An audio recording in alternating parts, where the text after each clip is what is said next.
Assalamualaikum warahmatullahi wabarakatuh. Sampurasun wargi Jawa Barat. Kembali bersama saya Ridwan Kamil, Gubernur Jawa Barat. Kali ini saya akan menerangkan video yang sangat-sangat penting tentang siapa, bagaimana, dan apa itu bantuan sosial selama COVID-19 buat warga Jawa Barat dan para perantau Jawa Barat. Video ini juga adalah panduan kepada RT, RW, dan petugas yang mendata tentang siapa-siapa yang perlu didata dan perlu diberi bantuan. Silahkan saksikan. Jadi saya akan menerangkan daftar penerima bantuan sosial COVID-19. Siapakah yang dibantu oleh bantuan sosial? Kita lihat layar di sebelah atas, ya. Dalam survei zona ekonomi menengah bawah, ya, itu ada persentase-persentase dari mulai yang paling miskin, ya, di kelompok paling bawah, di sini kira-kira begitu. Kemudian selama ini pemerintah membantu mereka-mereka yang miskin dengan namanya kartu PKH dan sembako. Itu berada kurang lebih di 25%, ya, ekonomi paling bawah, kira-kira di sini. Itu dibantu rutin oleh APBN. Nah, di atas garis kemiskinan ini, tiba-tiba ada penyakit namanya COVID, oke? Nah, gara-gara si COVID ini, ada kelompok dari 25-40%, tadinya hidupnya normal. Tidak usah minta bantuan, walaupun hidupnya pas-pasan. Tapi gara-gara COVID, mereka tidak berpenghasilan, mereka pendapatannya hilang, nah maka mereka punya potensi menjadi kelompok yang jatuh miskin, kira-kira begitu.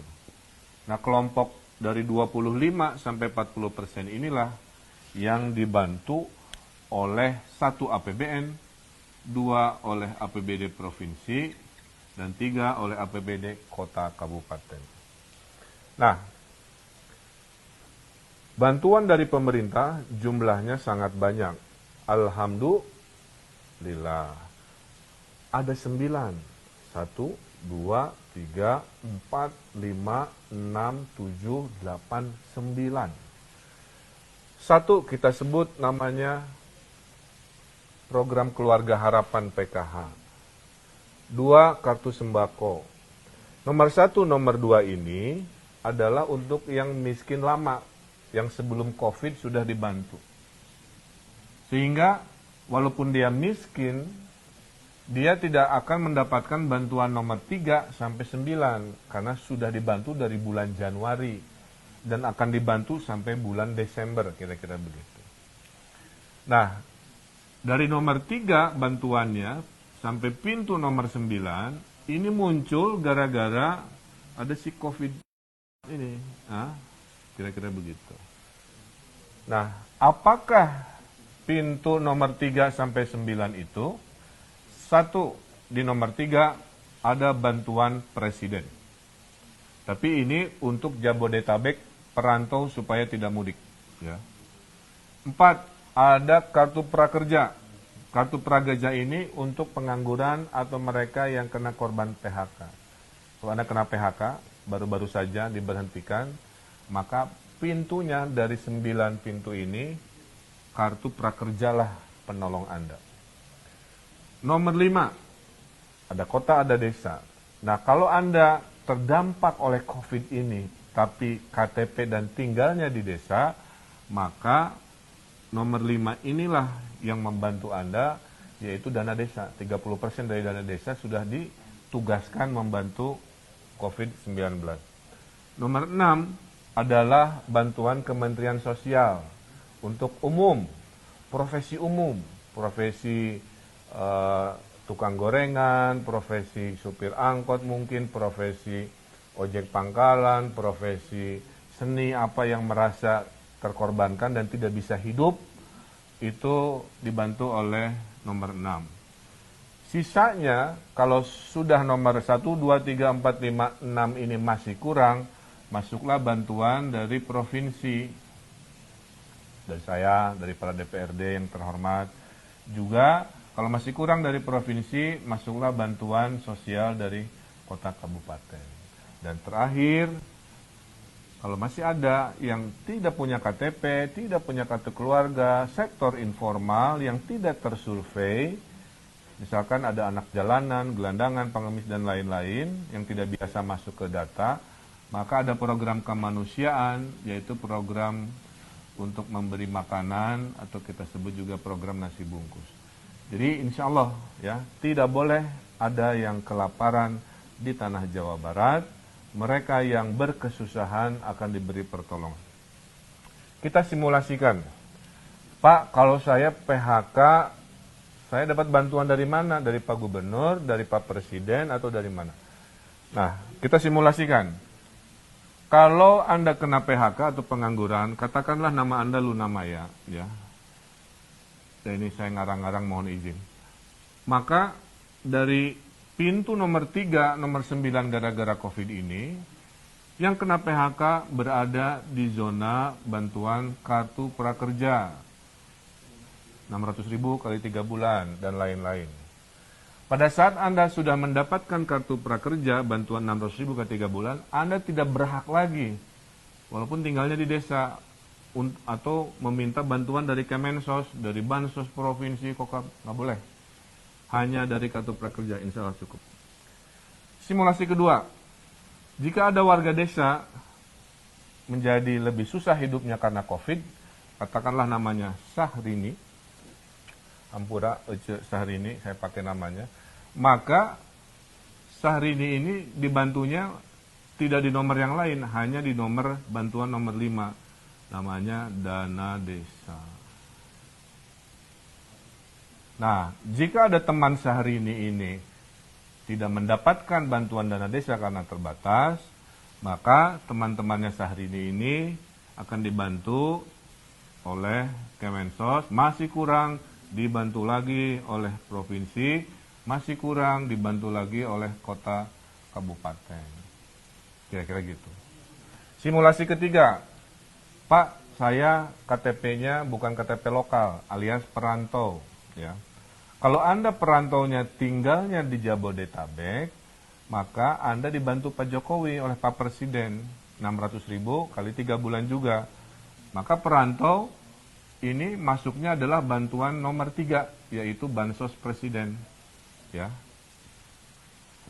Nah, jadi para perantau Bodebek di Jawa Barat, pintu bantuan Anda jangan yang lain-lain, jangan hanya ke gubernur, bantu di Bansos Presiden.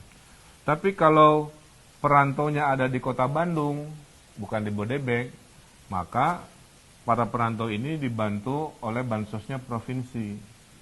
Kira-kira begitu. Clear ya? Tidak boleh ada yang kelaparan di tanah Jawa Barat.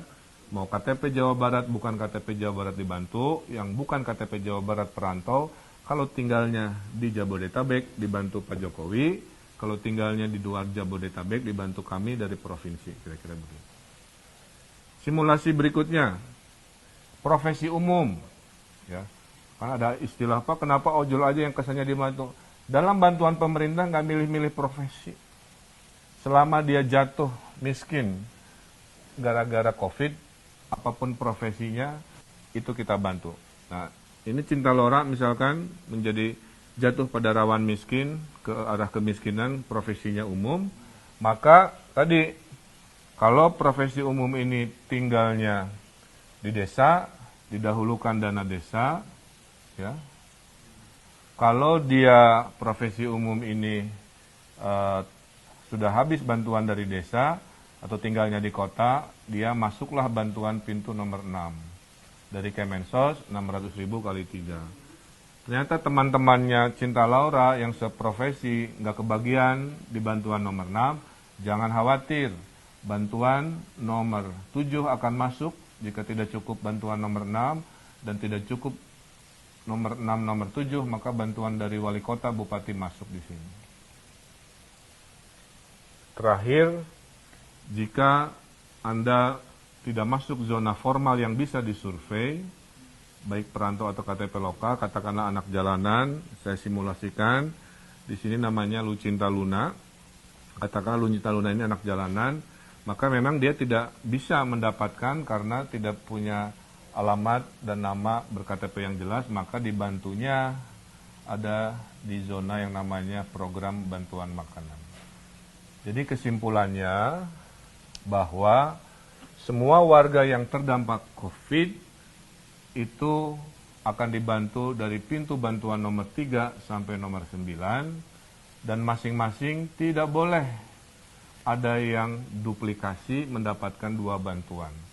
Tugas RW, tugas RT, tugas kepala daerah tingkat 2 membuat daftar berapa ribu yang kelompok 1, berapa ribu yang kelompok 2, berapa ribu kelompok 3, 4, 5, 6, 7, 8, 9. Nah inilah mudah-mudahan tidak bingung lagi bahwa pintu pertolongan ada 9, tugas pemerintah daerah dan wilayah mengatur siapa-siapa yang berada di kelompok itu. Dan kalau semua ikhtiar ini dari 1, 2, 3, 4, 5, 6, 7, 8, 9 masih ada yang merasa terlewat oleh sistem, nah Jawa Barat paling siap, Anda tinggal lapor di aplikasi Pikobar, tolong di-download di Play Store. Okay. Aplikasi Pikobar, P-I-K-O-B-A-R, Pusat Informasi Koordinasi COVID Jawa Barat. Nanti di dalam aplikasi Pikobar ada fitur namanya aduan. Adukan di sana, Pak, saya curhat, saya kelewat, saya nggak masuk pintu nomor 1 sampai 9, tolong Pak. Nah, masukkan ke aduan sini nanti diproses. Kami sudah siapkan anggarannya kepada mereka yang mungkin terlewat oleh sistem ini. Jadi semua insya Allah sudah siap buat warga Jawa Barat. Hatunun. Terakhir dari saya, sedikit nasihat.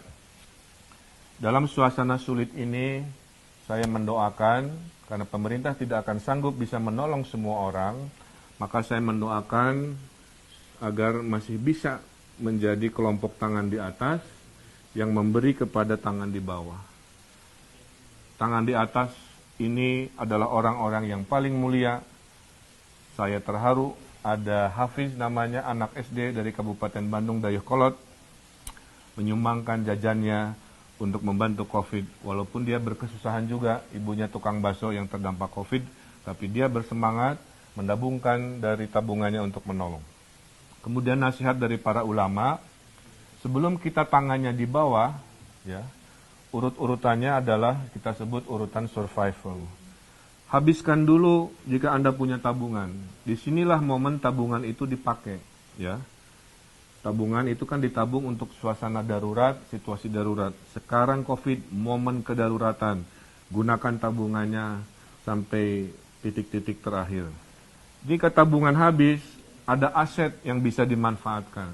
Jual perhiasan, jual elektronik, apa dan sebagainya supaya survive, supaya tetap dalam kategori kelompok mandiri. Kalau tabungan sudah habis, aset sudah tidak punya, barulah masuk ke kelompok terakhir.